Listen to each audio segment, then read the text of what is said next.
some gravel over some trees. I find them in Jackson County all the time. Here's the photo for the communication tractor. There's snow and Yeah, the marching band will be here what? All right, yes, the marching. Yes, that's right. We gotta wrap this up before the marching band shows up. Absolutely. So, all right. Well, hey everyone, thanks for coming out here on a cold but not too windy or blustery winter day in scenic Bartholomew County. As y'all know, I'm John Lawrence, the Executive Director of Sycamore Land Trust, and we are here to do a little socially distanced ribbon cutting to celebrate some new improvements at our Touch the Earth natural area. Yay! And you know, this is a neat property. Sycamore was founded back in 1990 as an all-volunteer organization, and the first and largest of the two parcels that make up this property was purchased in 1995, so just 5 years into Sycamore's existence, and as an all-volunteer organization, Sycamore is able to make a really major land purchase and create this neat natural area with trails for the public to enjoy. So it's been quite a success, and glad that we were able to do some enhancements and do some continuing work out here. And with that, let me turn it over to Ann Connors, our development director, who will give some more thanks. Oops. Well, thanks everyone for being here. We're so excited. This has been in the offing for a while. And I wanted to thank specifically Bartholomew RAMC, who gave us a grant to help create the parking area and the split rail fence and the kiosk. We also got a wonderful grant from Cummins this year for $20,000, and we're going to start doing significant invasive removal here at Touch the Earth, which will be really beneficial. And also, as part of the ongoing work here, Namaste Foundation has been very generous in supporting us in land stewardship and land acquisition, things like that. So again, thank you for coming. And now we're going to hear from Chris. It sounds like vaudeville.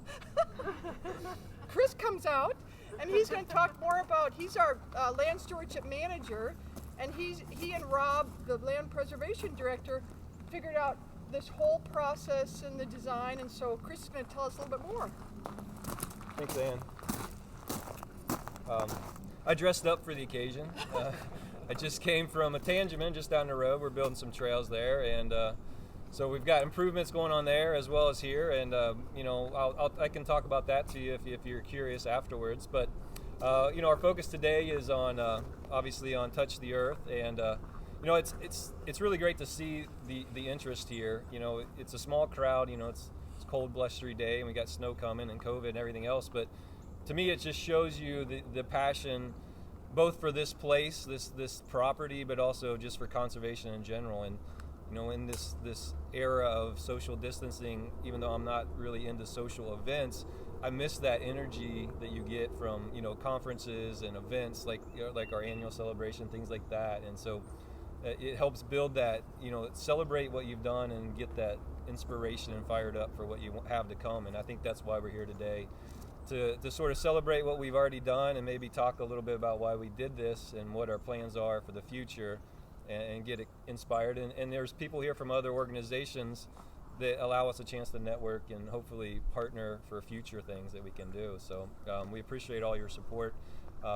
You know, just I want to talk mostly about the trailhead improvements we did here, but I did want to say a little bit about the preserve.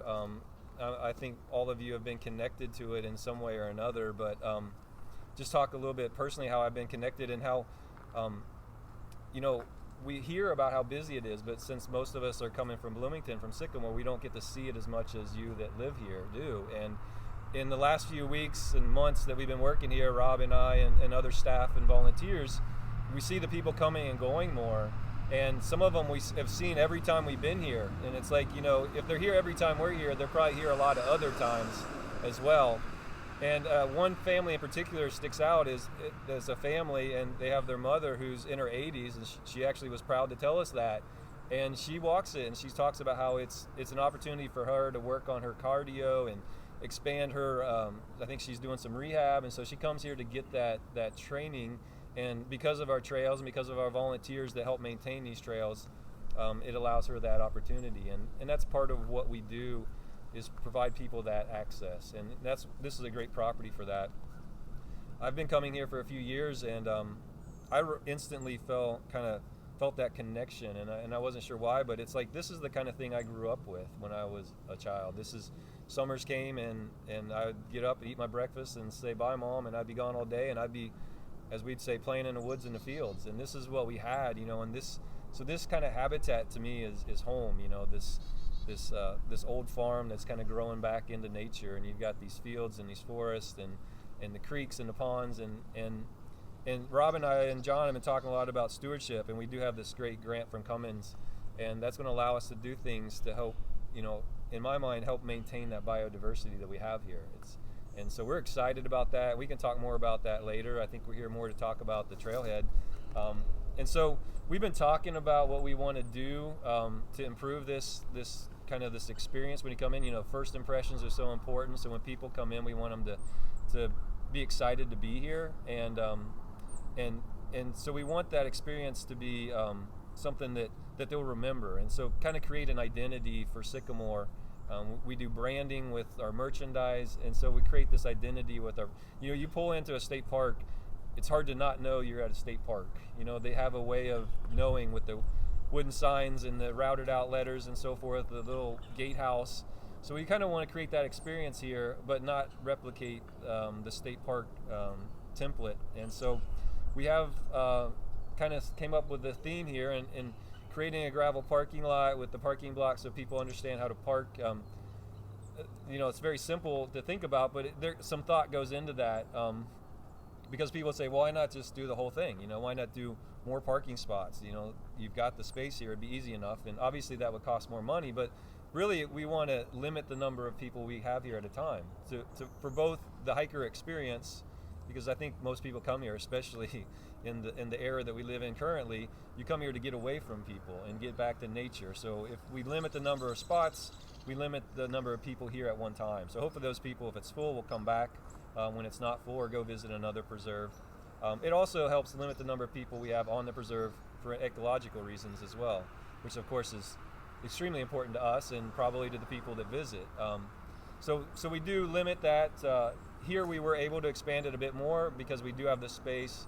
Other preserves might be 4 slots. But we felt we had the space here and we have the visitation here, so that made sense. The split rail fence we're trying to tie the theme in. We have that at a couple other properties. It's not just an aesthetic thing, it is to help corral people the way we want them to. Just a little story, and you can still see the remnants. The day before we put this up, somebody decided to do a little donut in our grass. So it serves a purpose, but it also, I think, is aesthetically pleasing, and it's fairly inexpensive, and we were able to do it with volunteer help, install that. And then the new kiosk. The kiosk, we put a lot of thought into of what we want to do. We went through a couple of different designs, talked to a lot of different agencies that have these, and we're looking at something a little more elaborate with a roof and some seating. But in the end, I always try to put things to the mission statement test. And for me, it was like something bigger costs more money to build it, more time to build it, more resources are used up in building it. And then with my luck, a tree's going to fall on it at some point. 50 of them fell on my brand new boardwalk. So it's going to happen, and we'll have to replace it, and that's going to be more time and money and materials to replace it. So simple is better in many ways, as a good saying says. And really the point of the kiosk is the content on the kiosk. We're here to educate people. We want them to come in. I hope they appreciate what went into building the kiosk, but more important is what they get that's on the kiosk.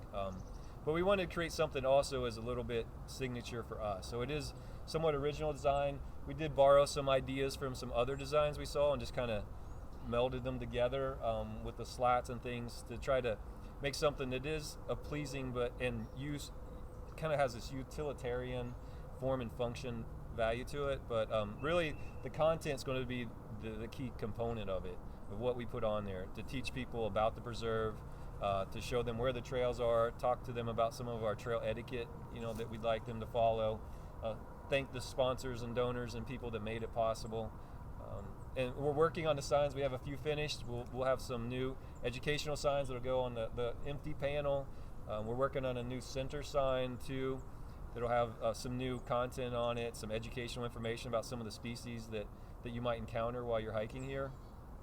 Because part of our management is about, as I mentioned earlier, kind of maintaining this biodiversity with certain species kind of in mind.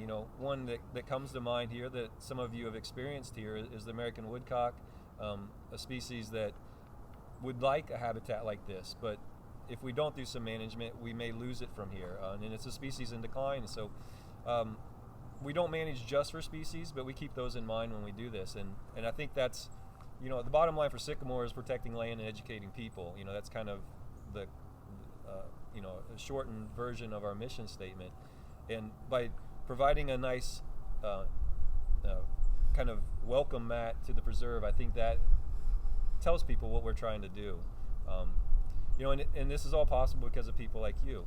We've had a lot of volunteers help with the kiosk, many of them here. The Wisners and the Marbachs have been great supporters of Sycamore, both in terms of their actual volunteer help here and supporting and kind of promoting the place. And then just to mention a couple other agencies or businesses, Pawpaw Trucking helped. Not only did they do the work here, but they also donated some service. And Bender Lumber has been a great supporter of us in all the projects I've done at the boardwalk, and they gave us a great discount on the material. We did just, if you're interested, it is built out of cedar. Rob and I had a discussion about that, and we just felt like it was appropriate here. We got a lot of cedar trees. It's more natural. We don't have to worry about any chemicals leaching out. We even used a biodegradable stain on it to help extend the life of it. I like to go back to a Native American theme, since that is where the name of the preserve came from.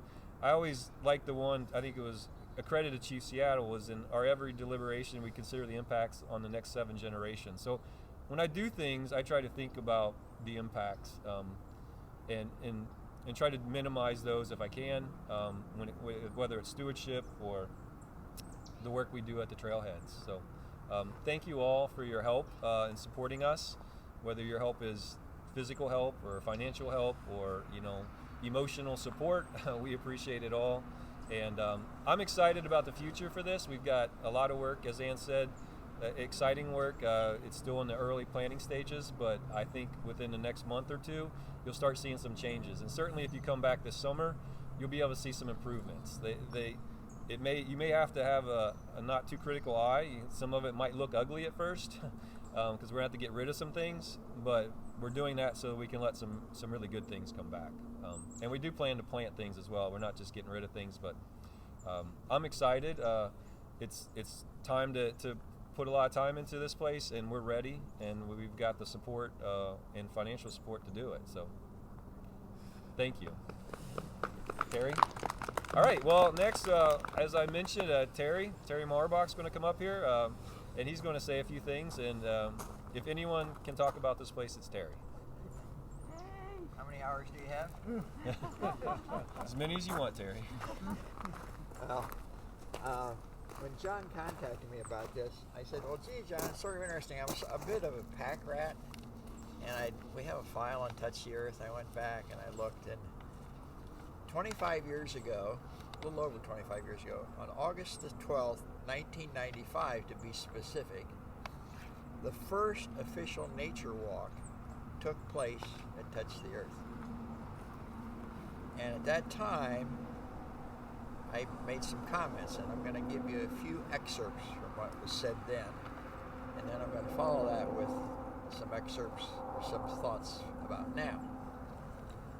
So what I said then was, when you and I are gone, Touch the Earth Natural Area will still be here, providing a place where nature can pass through its natural cycle undisturbed. An area free from the intrusion of blacktop, malls, billboards, and night lights. Where the sycamores can grow untouched, the birds can soar far and wide, the deer can graze at leisure, and the wildflowers can delight us with their blooms.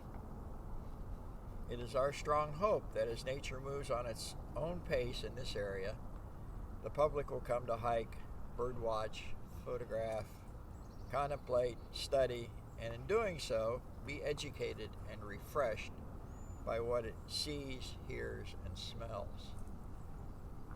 Nothing could delight us more than to see school and youth groups using the area as an outdoor lab and classroom, or to see scouts engaged in activities as part of their badge earning process, or to see someone on the trail each time we pass by.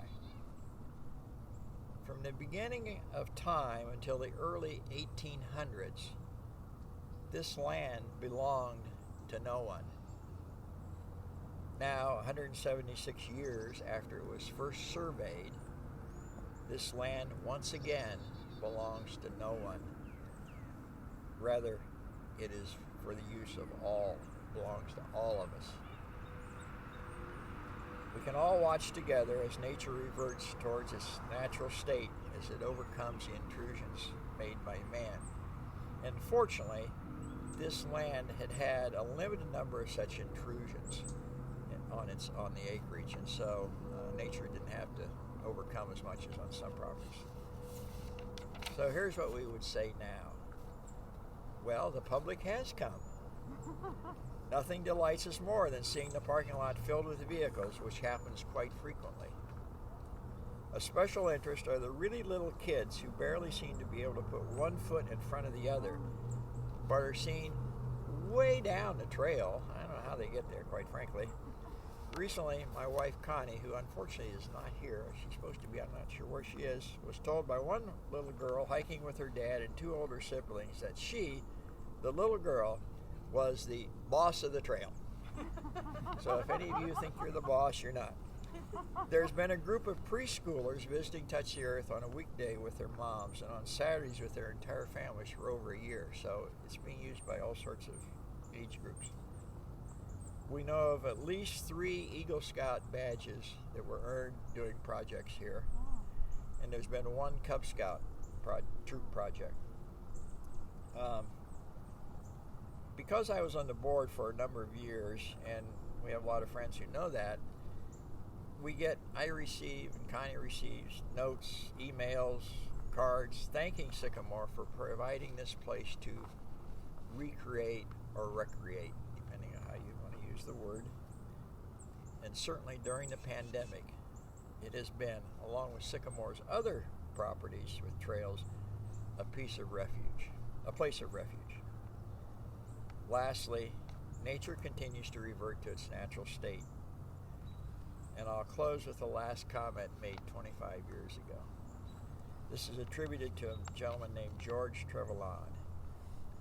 A man and what he loves and builds have but a day and then disappear. Nature cares not and renews the annual round untired. Keep renewing, Mother Nature. Thank you.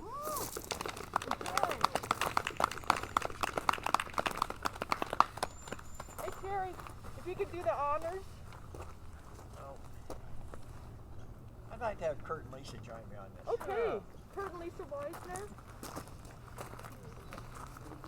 They've been as important a part of this Yes. whole project as Absolutely. anybody, and Absolutely.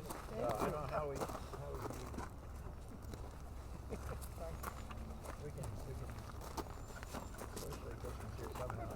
You got that side? You got that side? Okay, ready? On your mark, go. Ah.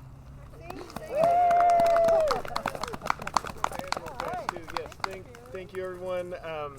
Terry was being modest, of course. You were board treasurer for 20-ish years or some great amount of time, which we greatly appreciate. And also, speaking of putting in years, you guys have been mowing it since the start. We have. Correct. We're so thankful it wasn't going to be Tipton Lakes west, we would have done Yeah. anything you asked. Yep. So Kurt and Lisa have been since since before the first nature walk. They were out here mowing it, and I think your boys kind of grew up getting Senior projects. you are know out here too. doing things out here and everything. And just from talking with Kurt a minute ago, just some quick math in my head. The Wisners have surely put in a couple thousand miles at least of mowing over the years to keep the Many trails tire open inner tubes. Oh my gosh. and everything else. And how many bags of garlic mustard have you pulled along the road? I for 25 years, I have no idea. It's almost gone now though. Exactly. Yes. Oh no, when I first came out here to pitch in a little bit, it was a lot It was an more. immense So amount. yeah. So making headway. So yeah. So again, thanks everyone for being here. Yay!